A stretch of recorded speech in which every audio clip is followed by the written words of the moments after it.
Conta-se que, ao entardecer, o pai toma seu filho, jovem, e o leva para visitar uma horta. E a criança começa a olhar que algumas hortaliças estavam verdes, umas pequenas, outras em tamanho médio, mas cresciam. Outras, por outro lado, já se apresentavam assim, amareladas, perecendo. O pai percorre aquela horta por mais de meia hora com o filho. Ao final do passeio, ele pergunta: meu filho, o que você aprendeu? E a criança olha para o pai: pai, a única coisa que eu aprendi é que algumas verduras estão verdes e outras estão apodrecendo. Ele disse: sim, meu filho.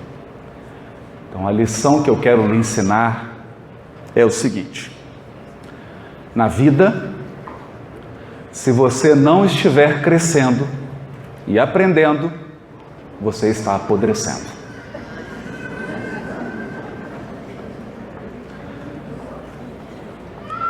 Essa fala de um cuidador de hortas pode ser assim tratada e ampliada com os recursos que o Consolador nos traz para uma reflexão mais profunda. A evolução espiritual não tem fim. Nós estamos em constante processo de ampliação e de aperfeiçoamento. Toda vez em que sentimos forças da inércia nos convidando a parar, seja pelo cansaço, seja pelo desânimo, pelo desgaste das forças emocionais, psíquicas e espirituais, ou seja, pelo contentamento com o grau de excelência atingido, nós ingressamos nos terrenos da acomodação. Quem se acomoda, no dizer do cuidador de hortas, apodrece. Quando alguém chega a Jesus e diz a ele: bom mestre, o jovem, Jesus pergunta a ele: por que me chamas bom? Só há um bom, que é meu Pai. E quando Kardec comenta aquela frase de Jesus no Sermão do Monte: sede perfeitos, como é perfeito o vosso Pai que está nos céus, Kardec nos ajuda a refletir. Que meta você poderia dar para alguém que vai viver para sempre? Uma meta eterna. Essa busca de aprimoramento eterna. Essa busca de ampliação. Mas a acomodação tem aspectos peculiares, o que me lembra uma história pitoresca de Minas Gerais. O mineiro, andando pelas estradas cheias de curvas, para num posto de gasolina para abastecer. E durante o tempo que lá ele permanece, escuta um cachorro uivando, sem parar, chorando de dor. Depois de tanto tempo, ele se sente tão incomodado que pergunta ao dono do posto: por que esse cachorro está chorando? Ah, o que está uivando? É esse mesmo. É porque ele está deitado em cima de um prego. Ele pergunta assim, mas por que ele não levanta? É porque está doendo o suficiente para ele chorar, mas não doeu o suficiente ainda para ele levantar. Então a acomodação possui esses aspectos muito estranhos. Embora vinculados a situações ultrapassadas, embora preso a hábitos que não mais trazem qualquer benefício, nós passamos a tolerar uma espécie de dor e incômodo, porque ela ainda não atingiu o limite. O certo é que no mundo de transição, qual o que vivemos hoje, nós estamos exatamente nessa posição do cachorro. Está doendo o suficiente para muitos de nós derramarmos o nosso pranto. Mas talvez a pergunta que nos será feita é: já doeu o suficiente para que o mundo seja transformado? Para que faça novas opções? Para que substitua o paradigma do materialismo para o paradigma da espiritualidade? Para que os valores sejam substituídos? Essa é uma questão profunda. Na nossa reflexão dessa tarde, pretendemos pensar, meditar sobre a acomodação, mas num ângulo muito específico. Quando a acomodação se encontra com o amor.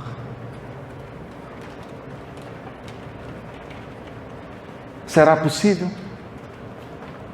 No capítulo 32 do livro Palavras de Vida Eterna, comentando a primeira carta aos Coríntios, capítulo 13, versículo 7, quando Paulo diz assim: o amor tudo sofre. O amor tudo sofre. Emmanuel faz uma série de perguntas. Diz ele: o noticiário terrestre reporta-se diariamente a desvarios cometidos em nome do amor. Desvarios cometidos em nome do amor. Homicídios são perpetrados publicamente em nome do amor. Por mais que nos pareça estranho, as pessoas que amam matam. Matam mais quem elas amam do que quem elas odeiam. Suicídios sulcam de pranto e desolação a rota de lares esperançosos. Pessoas que tiveram o casamento rompido, um noivado rompido, um relacionamento, suicidam.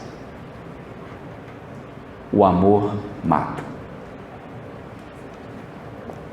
Furto, contenda, injúria e perversidade aparecem todos os dias invocando a inspiração do sentimento sublime.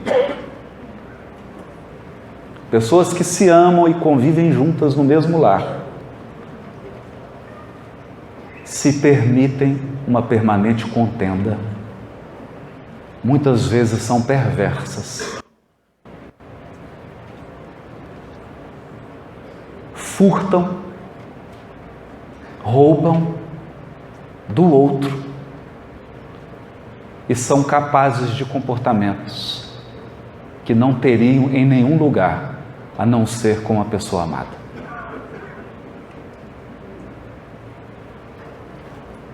mulheres indefesas, homens dignos, jovens promissores e infelizes crianças, em toda parte, sofrem abandono e aflição sob a legenda celeste, a legenda do amor. Entretanto, só o egoísmo, traduzindo apego da alma ao bem próprio, é que patrocina os golpes da delinquência, os enganos da posse, os erros da impulsividade e os desacertos da pressa. Apenas o egoísmo gera o ciúme, o despeito, a vingança, a discórdia, a acusação e a cegueira. Isso nós sabemos. O que nos chama a atenção é a definição de Emmanuel de egoísmo: apego da alma ao bem próprio. Todos temos o dever de buscar o bem próprio. O nosso próprio bem é dever. Mas o egoísmo é quando esse sentimento de busca do bem próprio se torna apego. Apego. E eu transformo o meu próprio bem num valor absoluto que precisa ser preservado e garantido, ainda que à custa do bem do outro. Esse é o egoísmo.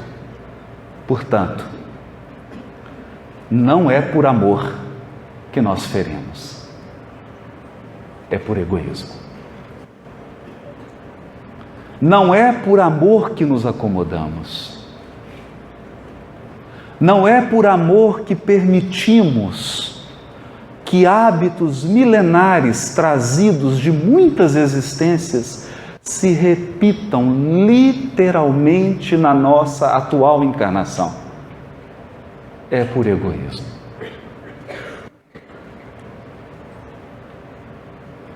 O egoísmo que altera a feição do nosso amor e nos transforma em verdadeiros narcisos.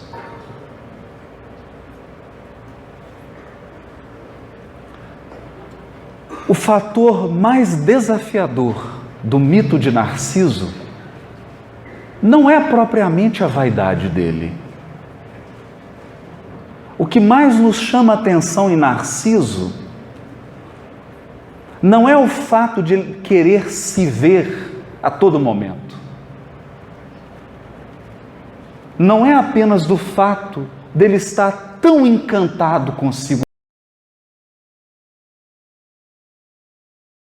O mais doloroso do narcisista é transformar o outro num espelho. Esse é o problema. Transformar o outro num espelho. Transformar um indivíduo, outro espírito, apenas num instrumento que me sirva. Apenas num instrumento através do qual eu possa buscar meu próprio bem.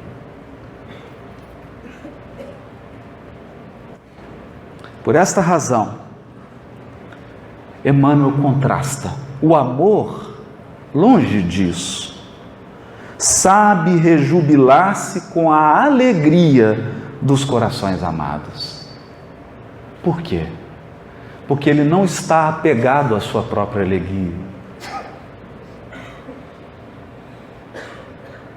Quem ama verdadeiramente busca sua alegria, mas não está apegado a ela.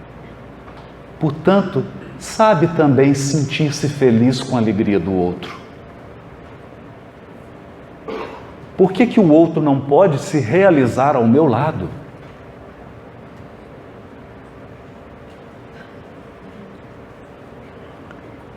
Esposando-lhe as lições e as dificuldades, as dores e os compromissos.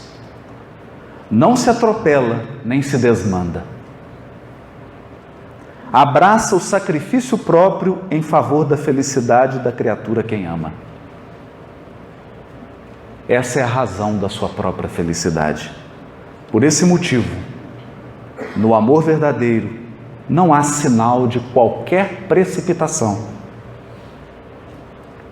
conclamando a imoderação ou a loucura. O apóstolo Paulo afirmou, divinamente inspirado, o amor tudo sofre. E de nossa parte acrescentaremos, o amor genuíno, jamais se desregra ou se cansa, porque realmente sabe esperar.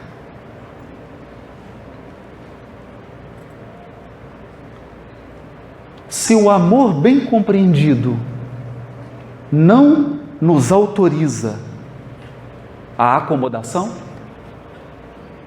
nós nos lembramos então de um caso do Chico. O repórter chegou para ele e perguntou assim: Chico, como que você vê a si mesmo? Olha, eu vejo... Não, como você vê o mundo? Olha, eu vejo o mundo como ele é. E as pessoas, Chico? Eu vejo as pessoas como elas são. E você? Eu continuo mesmo. E aí nós entramos no capítulo 31 do livro Palavras de Vida Eterna, quando Emmanuel comenta o versículo. Do capítulo 12, versículo 2 do capítulo 12 de Romanos. E não vos conformeis com este mundo. Não vos conformeis com este mundo. Vírgula.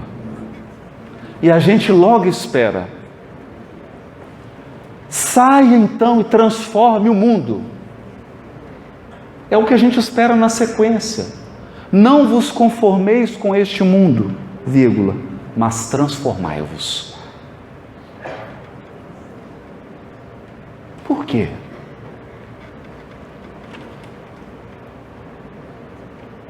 Eis aqui a receita. O aviso evangélico é demasiado eloquente, todavia é imperioso observar-lhe a expressão profunda.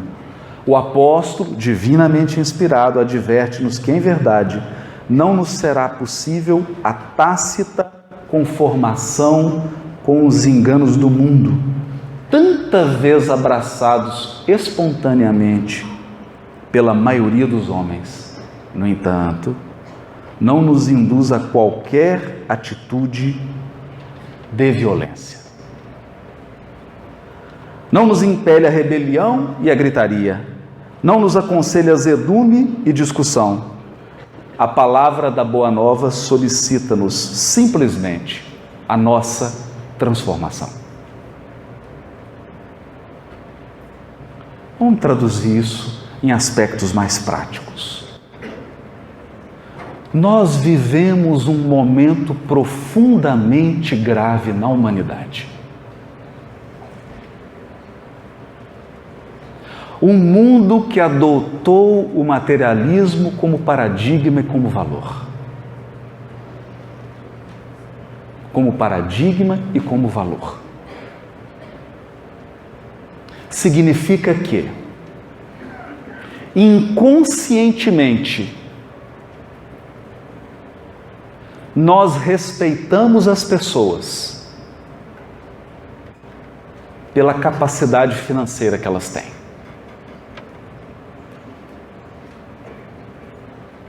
Pela capacidade financeira.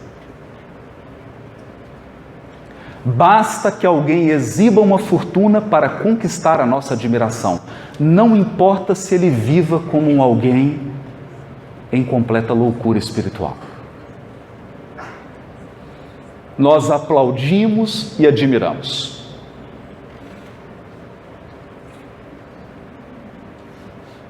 Cargo, posição social, aparência. O mundo da aparência, que é sustentado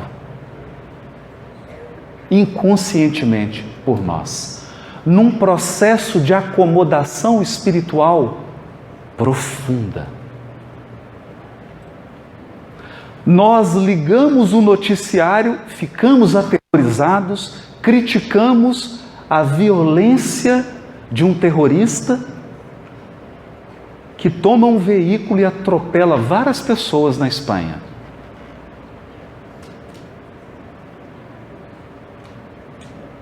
Mas não achamos incomum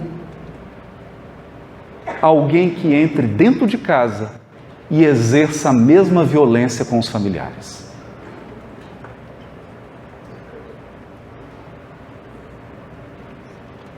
Acreditamos que masculinidade está relacionada com brutalidade. E aplaudimos isso e ensinamos para os nossos filhos. Eu lembro de buscar o meu na escola e presenciar 2 amiguinhos dele que brigavam. E aí separaram as crianças, o pai veio buscar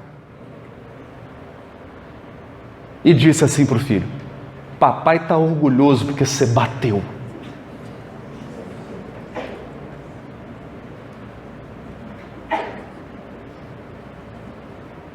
E quantos meninos não chegam em casa depois de uma briga na escola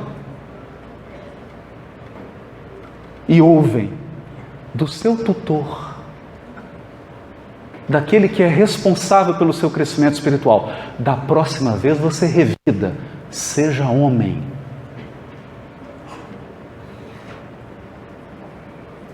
E esses valores são passados, a mãe passa isso para o filhinho.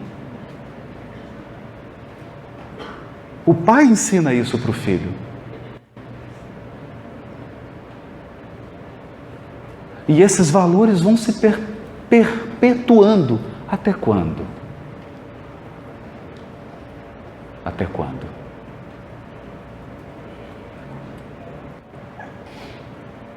Olhamos para a situação da pátria do Evangelho. Um momento extremamente grave. E nos perguntamos: o que será do Brasil? E muitos de nós agora nos perguntamos: o que eu posso fazer para transformar o Brasil?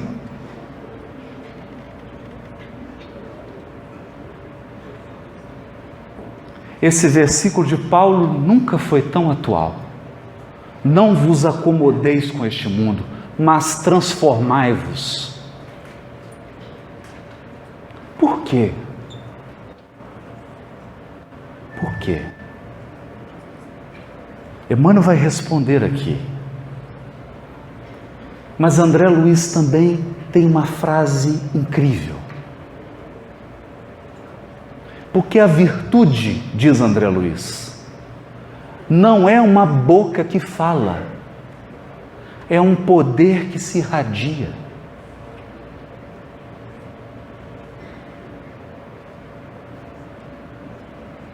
Ninguém transforma uma nação que se mergulhou na corrupção. Na corrupção que nasceu no jeitinho. Nós demos tanto jeitinho que olha o que virou. Mas não será um palestrante com um microfone na mão que vai alterar a pátria do Evangelho. A transformação do mundo virá por corações que irradiam virtude.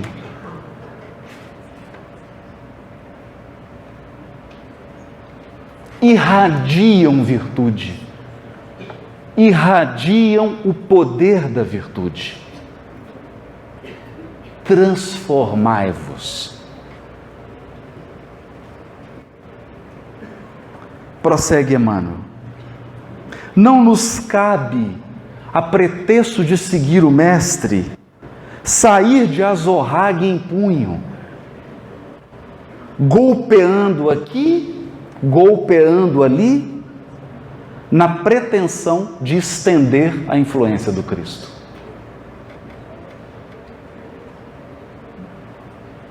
É imprescindível adotar a conduta dele próprio, adotar a conduta do Cristo. Quem, nos conhecendo as viciações e fraquezas, suportou-nos sem dureza de coração. Suportou-nos sem dureza de coração,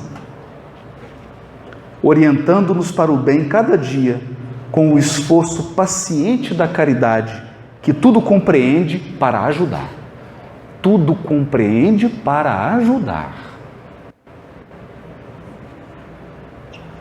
Não compreende para manter o desequilíbrio. Não compreende para ser conivente com o crime. Não compreende para ser conivente com o vício e com a acomodação. Compreende para ajudar. Não movimentes desse modo o impulso da força, constrangendo os semelhantes a determinadas regras de conduta, diante da ilusão em que se comprazem. Renovemo-nos para o melhor. Eleva o padrão vibratório das emoções e dos pensamentos. Cresce para a vida superior e revela-te em silêncio. Crescer para os padrões da vida superior e revela-te em silêncio. Na altura de teus propósitos, convertendo-te em auxiliar precioso da divina iluminação do Espírito, na convicção de que a sementeira do exemplo é a mais duradoura plantação no solo da alma. A maior plantação que nós podemos fazer numa alma é o exemplo. Um fato que me chama muita atenção na leitura da obra de André Luiz são frases que os benfeitores dizem para as pessoas que eles estão assistindo. Por exemplo, Druso dirá assim: meu irmão, não te aflijas. Eu também já perambulei pelos vales escuros por onde você caminha agora. Olha que interessante isso. No final do livro Sexo e Destino, nós vamos compreender que o benfeitor que conduz toda a trama, que auxilia a todos, eu vou ter que contar o final.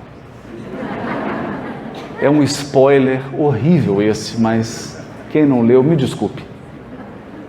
Félix foi o causador de toda a tragédia que ele estava ajudando a resolver. Ele foi o pivô.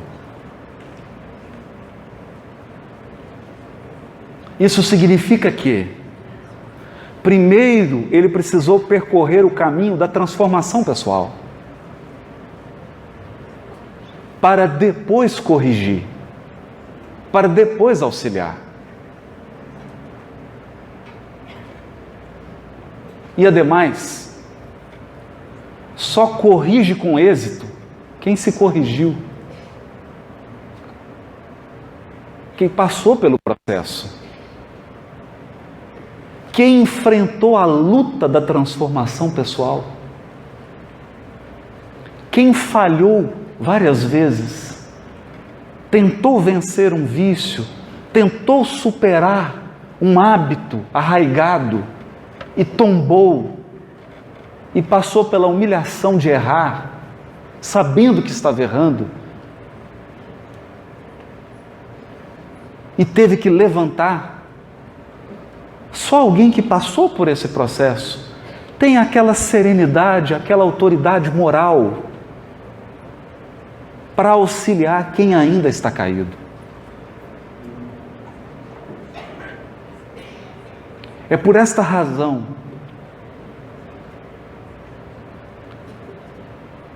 que no padrão de conduta do Cristo não há espaço para condenação. Jesus adverte, e às vezes com muita energia, mas ele nunca condena. Nunca condena. Nunca. Há um tempo atrás, eu conversava com um amigo que é promotor, Thales, um abraço para ele, né? E conversávamos sobre o aumento da violência no mundo. O aumento da violência. Mas não só o aumento da violência nos atentados terroristas, não só o aumento da violência nas ruas, nas grandes capitais, não só o aumento da criminalidade, o aumento do nosso tom de voz.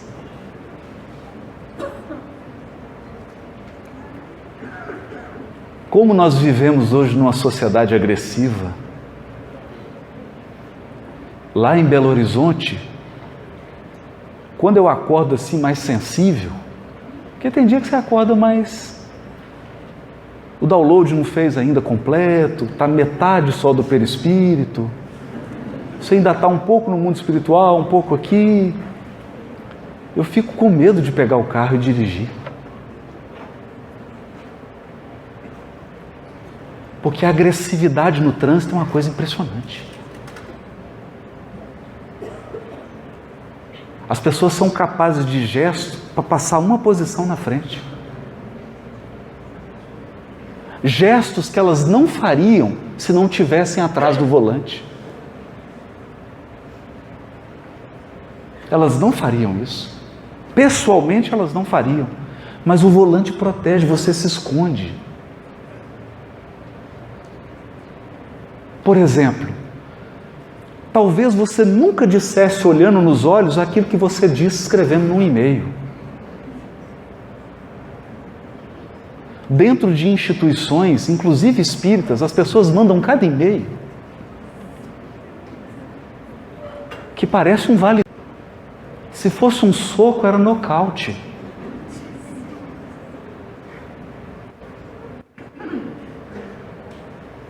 As críticas, então, são ótimas.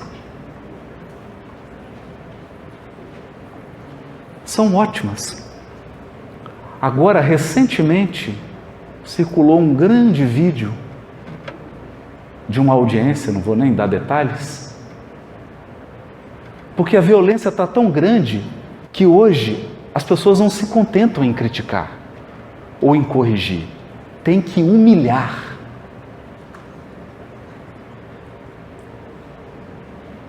Tem que ser com requinte de crueldade.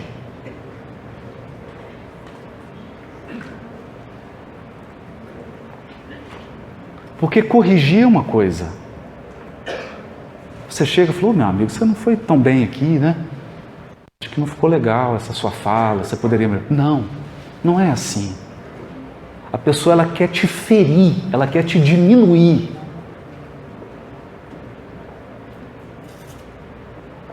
Então esse aumento da violência, eu comentava isso com um amigo promotor, e ele me disse assim, olha amigo, tem muita injustiça no mundo, mas não tem nenhum injustiçado.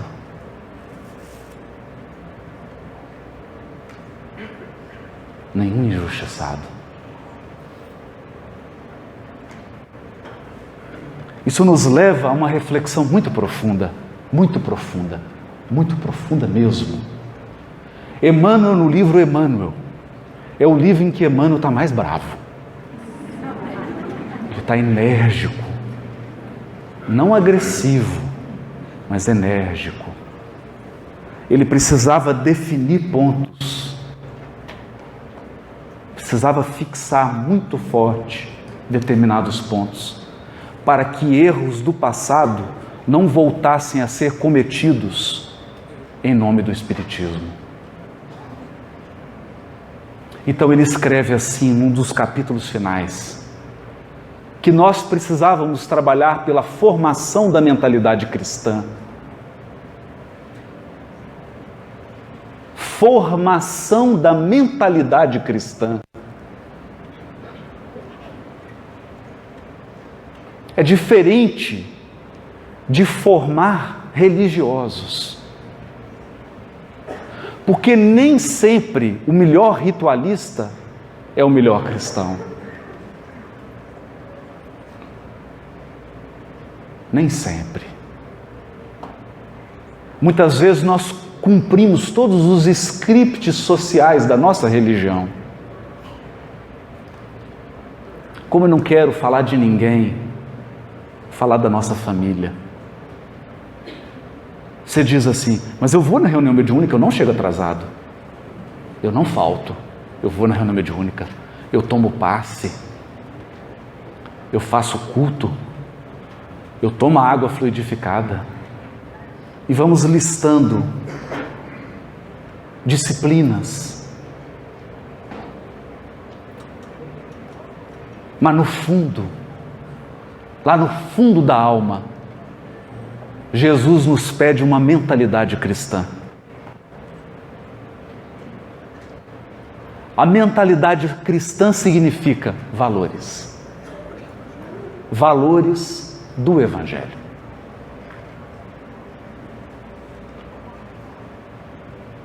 Sem a formação desses valores, fica difícil uma autotransformação e mais difícil ainda a transformação do mundo.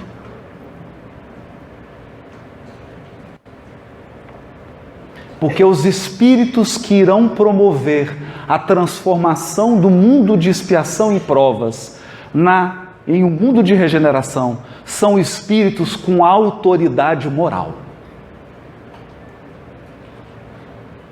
Autoridade moral.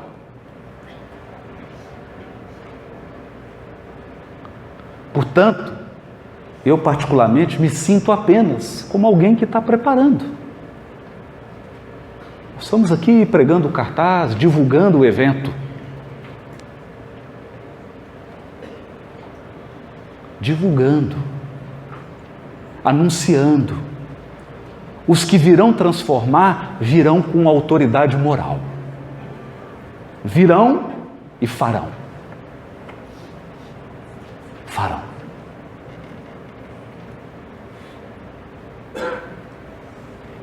Porque terão um tão alto grau de compromisso com a própria iluminação, um tão grande compromisso com a sua própria transformação, que irão contagiar. Contagiar.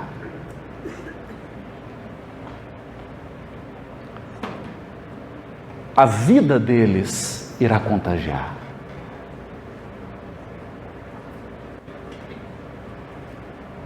Uma força que vai se irradiar. Por isso, Emmanuel conclui essa mensagem dizendo: não te resignes aos hábitos da treva. Não te resignes. Mas clareia-te por dentro. Clareia-te por dentro, purificando-te sempre mais, sempre mais, a fim de que a tua presença irradie em favor do próximo a mensagem persuasiva do amor, para que se estabeleça entre os homens o domínio da eterna luz. Porque é o próprio Emmanuel quem diz: a treva da noite não é vencida com golpes. Você pode tentar. Tenta vencer a escuridão com golpes. Não. Basta acender uma luz. Basta acender uma luz. Esse é o nosso desafio. É por isso que, nesse momento grave, gravíssimo, nós somos convocados,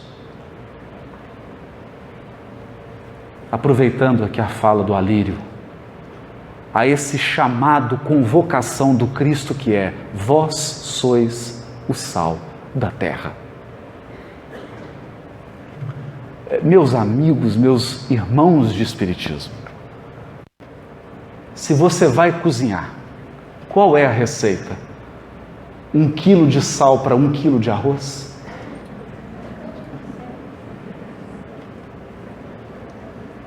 Dois quilos de sal para 1 quilo de feijão? Eu me pergunto isso sempre.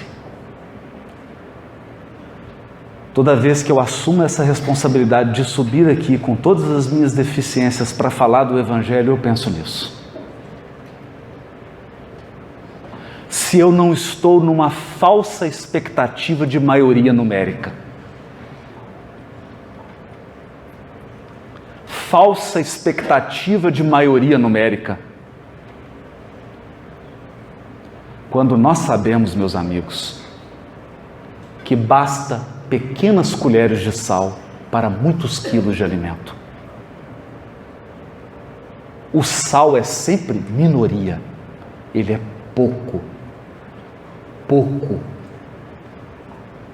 porque a força dele é extraordinária.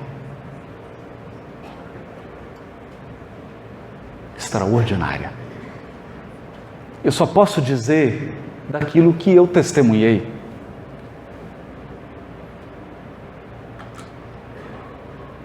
Eu sei que no meu estado,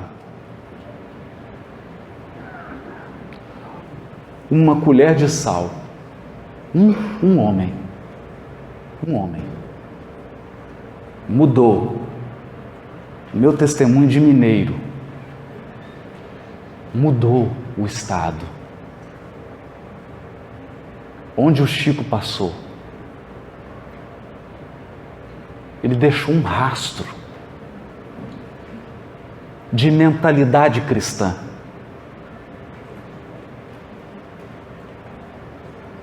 Um rastro.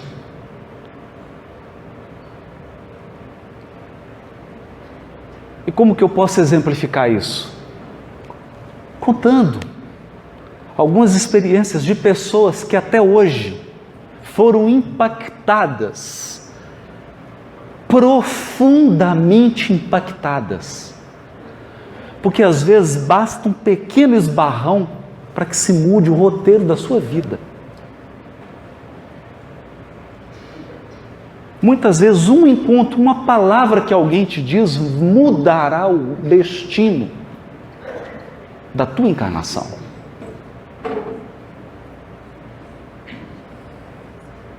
Então eu me recordo do irmão do ex-presidente da Federativa Mineira, me contando que um dia ele chega para a reunião com o Chico triste, porque tinham entrado no escritório de contabilidade dele, roubado tudo.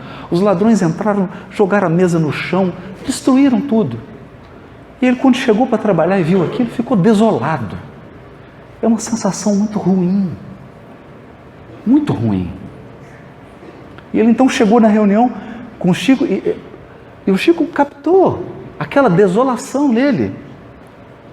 E falou: meu filho, o que aconteceu? Ele disse: Chico, entraram no escritório, roubaram tudo, jogaram no chão, quebraram tudo, Chico. O Chico abraçou ele, sem afetação, sem exibição, abraçou ele com carinho. E ele diz que sentiu aquela vibração do Chico. E o Chico disse para ele assim: "Ô meu filho, é tão bom devolver."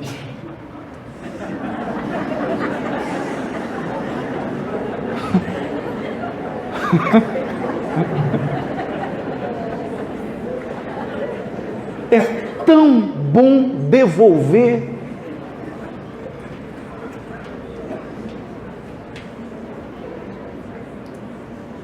Imagine. É o sal. É o sal. Vós sois o sal da terra. É como essa campanha linda da Federação Gotas. Gotas.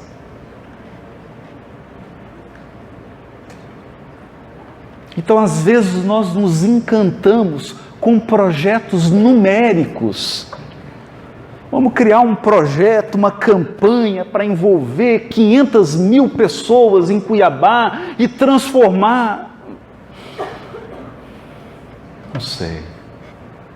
Não sei. Se fosse assim, o Cristo já teria feito. Ele mesmo, pessoalmente. Isso nos faz lembrar, já que está tudo tão decorado aqui, lembrando Paulo, né?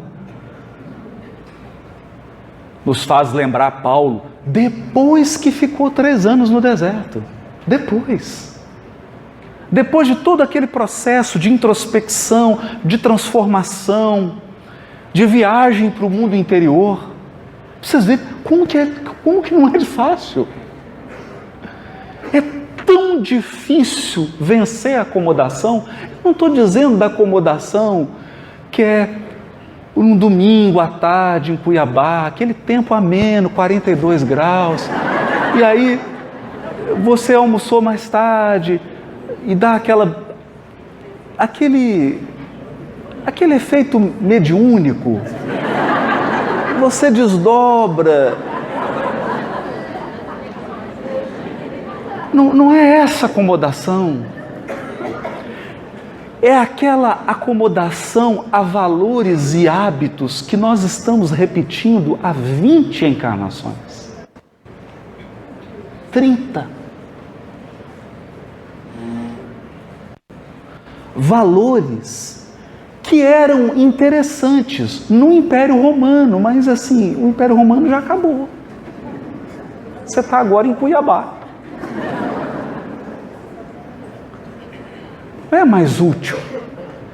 Foi importante, mas não é mais. E nós insistimos naquelas estratégias, nas mesmas.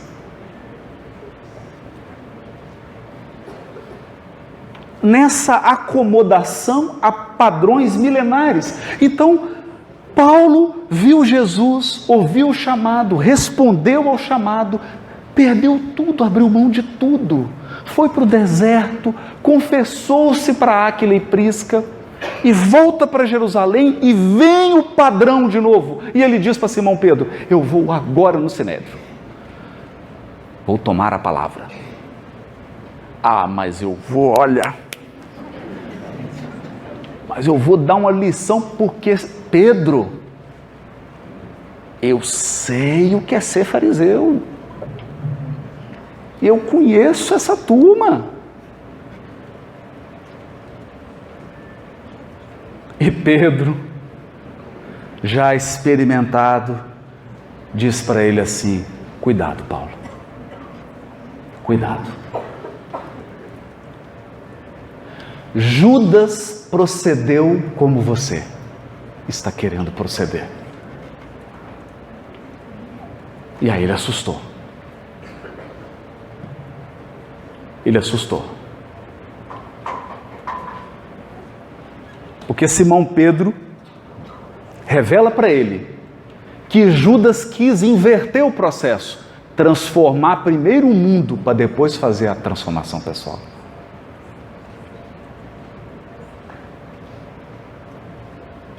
é uma tentação. Então eu quero criar uma política econômica para resolver o problema da pobreza.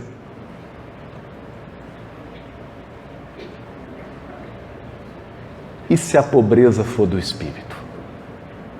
De valores espirituais? Você tira a pessoa da carência social, mas não consegue tirá-la de um processo de acomodação espiritual.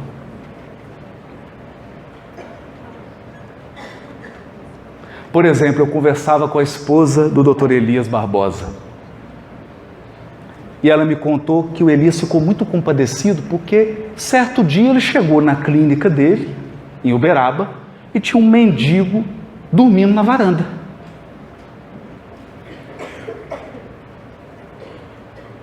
E o Dr. Elias falou: meu Deus, meu filho, o que é isso? Não, aqui foi, deu um banho, colocou roupa e deu comida e já olhou alguma coisa. Dia seguinte, estava lá o mendigo com a mesma roupa, sujo de novo, deitando. Ele falou: meu Deus, que... E tentou ajudar, foi ao Chico.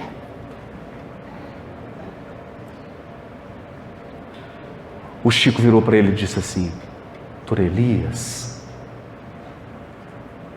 faça tudo o que você puder para ajudar esse irmão, meu amigo, mas não alimente muitas expectativas.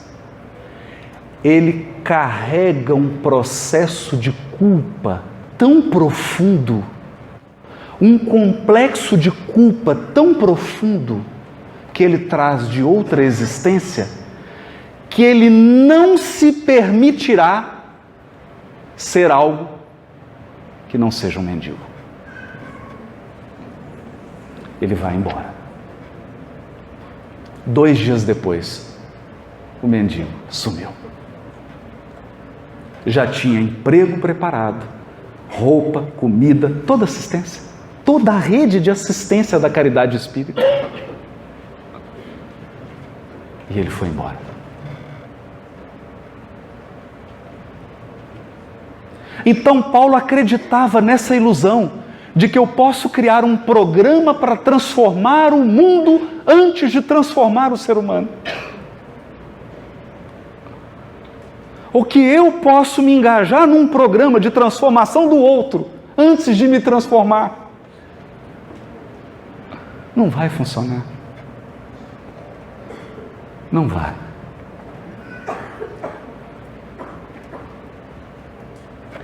Isso nos lembra um outro caso. Mineiro gosta de caso, né? E de café e pão de queijo também. Um grupo de espíritas, cavaleiros e damas, muito distintos, procuraram o Chico. Disseram assim: Chico, nós precisamos implementar um grande e arrojado programa de educação sexual. Educação das energias sexuais. O Chico abaixou a cabeça e disse assim: meus irmãos, e quem serão os professores?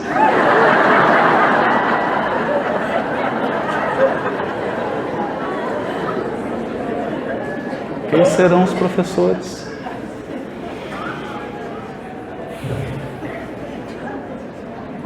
Então Paulo ouviu essa ponderação de Pedro.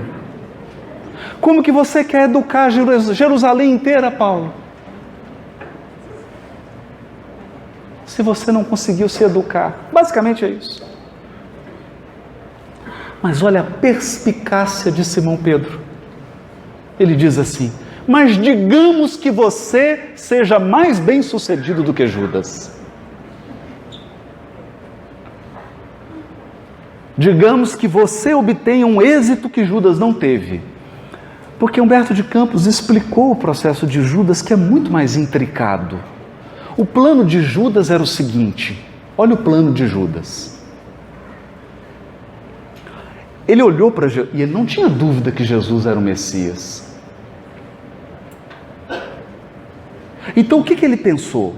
Ele pensou assim: Jesus é o Messias.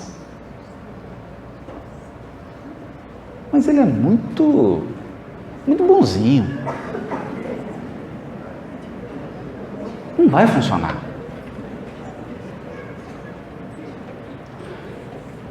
Ele vai precisar de alguém que faça a parte assim mais bruta.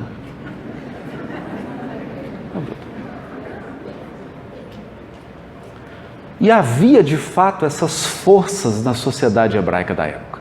Então ele falou assim: vamos fazer o seguinte, a gente prende ele, porque ele fica lá quieto, orando ao Pai, e a gente faz a revolução.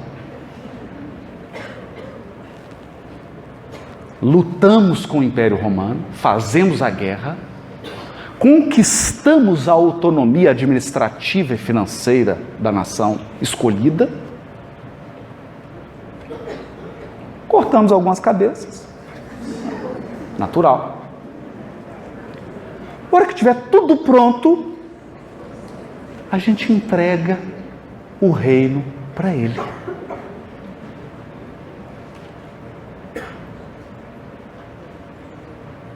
Apresentou esse plano para os líderes.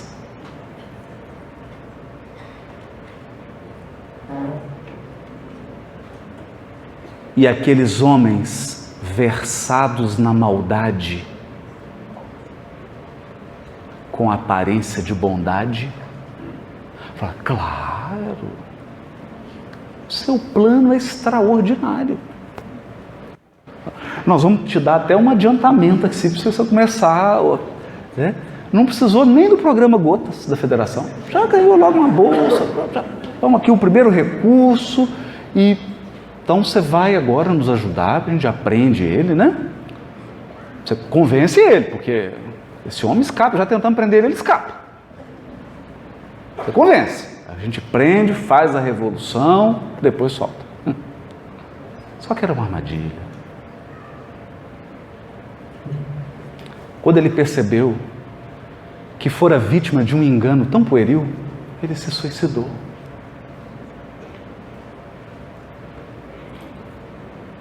Então Simão disse para Paulo: digamos que você seja mais bem-sucedido do que Judas e que você instaure um programa, por exemplo, um programa para acabar com a corrupção no Brasil.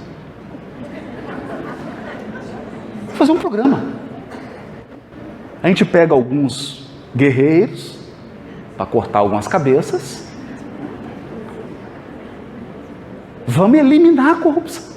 É um plano de transformar o mundo antes de me transformar. Aí Pedro diz a ele: você foi mais bem-sucedido que Judas e atraiu Jerusalém inteira, Paulo. Depois que você tiver atraído a todos, o que você fará com eles?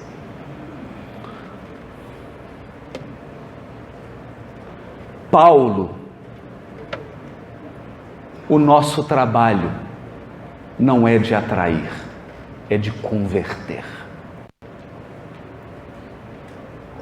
Converter.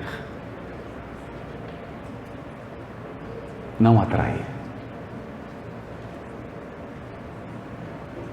Atrair exige certas habilidades, mas não é tão difícil assim. Não é tão difícil assim. Você atrai uma multidão, mas Paulo, quem converte é o Cristo. Nosso trabalho é de pescar almas para o Cristo, não para nós. Nós não temos essa força moral. Não temos. Por isso, não vamos nos contentar com esse mundo de expiação e provas. É claro, nós temos uma árdua tarefa pela frente. O mundo está repleto de injustiça. A minha vida está repleta de injustiça. Repleta. Eu me lembro, o Chico foi visitar uma pequena cidade, aí Você já sabe que pequena cidade, a gente já sabe como é que é, né? Então foi aquele alvoroço, né? Aí eram todas as autoridades, o prefeito, todos os vereadores, o juiz, o promotor, o delegado, todo mundo se reuniu, aquelas autoridades, e perguntaram para o Chico: nossa cidade é bela, né? Qual local você quer conhecer, Chico? A gente te leva. Ele: a cadeia pública. Nossa, hoje tanta coisa, né? Tem o lugar lá do bolinho de arroz, tanta coisa boa para ver, né? Ele queria ver a cadeia pública. Entrou na cadeia. Aí chegou: aqui é a cadeia pública. Não, mas eu quero entrar lá onde estão os presos. Ai, meu Deus do céu. E entra aquele aparato todo de segurança, e entra delegado, e juiz, e promotor, e prefeito, e vereador, né? Estão os presos. O Chico vira para o delegado e pergunta assim: meu irmão, nós somos quantos aqui?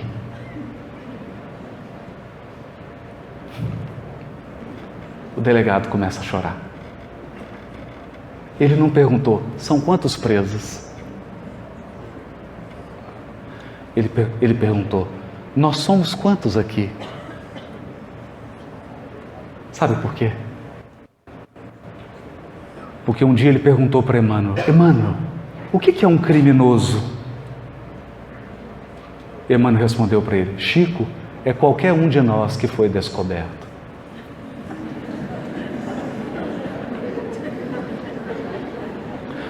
Uma coisa que mais impressiona no diálogo com entidades sofredoras em reunião mediúnica, e isso está muito bem retratado no livro do Hermínio Miranda, publicado pela Federação Espírita Brasileira, Diálogo com as Sombras, é quando você encontra um espírito que é um vingador. Ele vem e diz: eu estou aqui para fazer justiça. Não defenda ela, não defenda ele. Estou aqui para fazer justiça. Você não sabe quem ele foi? Por que você está com dozinha dele?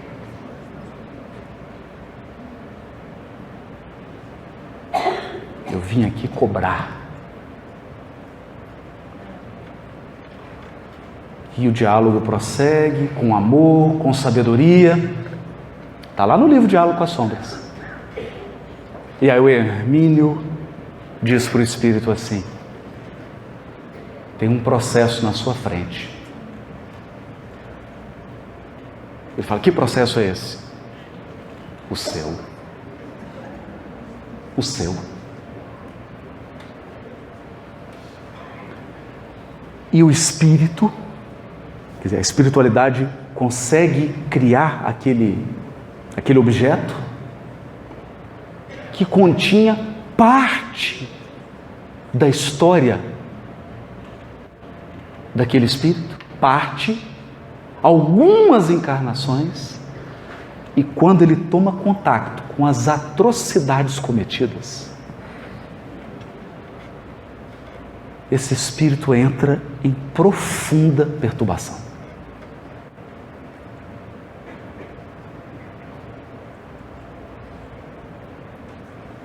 Profunda perturbação.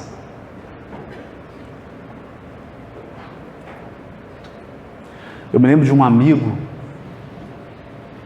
ele é muito brincalhão, ele não é espírita. Então um dia ele me mandou uma mensagem assim: Haroldo, sabe o que é inferno? Eu sabia que vinha alguma coisa assim. Falei: não sei. É você desencarnar, chegar aí no mundo espiritual que você fala, e tem uma tela gigante, uma multidão de gente, e todas as suas conversas no WhatsApp passando. Brincalhão.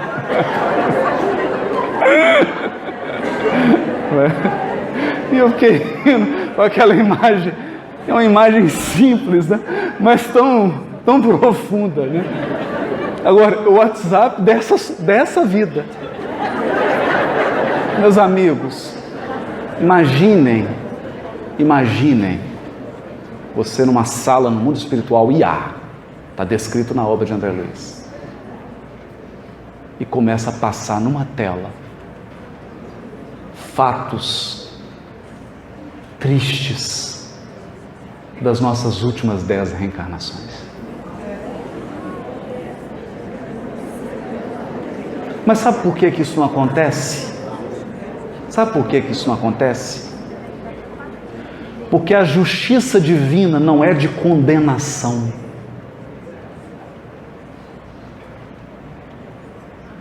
A justiça divina não é de humilhação. A justiça divina é de recuperação, de restauração. Restauração. Por isso, a bênção do esquecimento.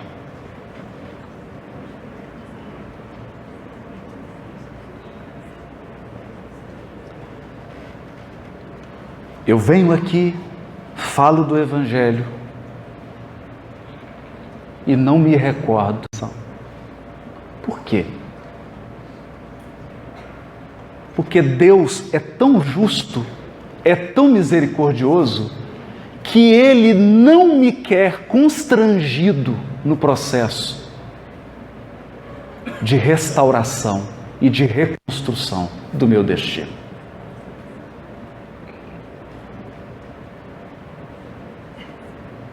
Então eu venho aqui espontâneo, ingênuo até,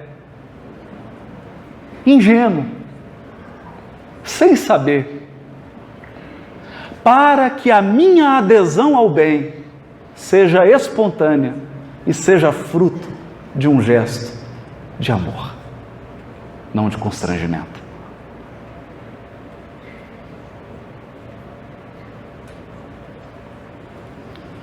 O mundo será transformado. Não tenhamos dúvida. Mas antes disso, nós precisamos ser o sal da terra. O sal da terra. Que a nossa força de autotransformação, que o nosso compromisso nessa abençoada encarnação em que temos o Consolador prometido. Eu não me envergonho tanto das últimas encarnações minhas, porque eu não tinha o Consolador prometido. Mas agora eu tenho, é uma responsabilidade. É uma responsabilidade. Agora, com o Consolador prometido, nosso processo de transformação será mais efetivo. É a nossa esperança, é a nossa fé, mas é também o meu desejo para todos vocês. Muito obrigado.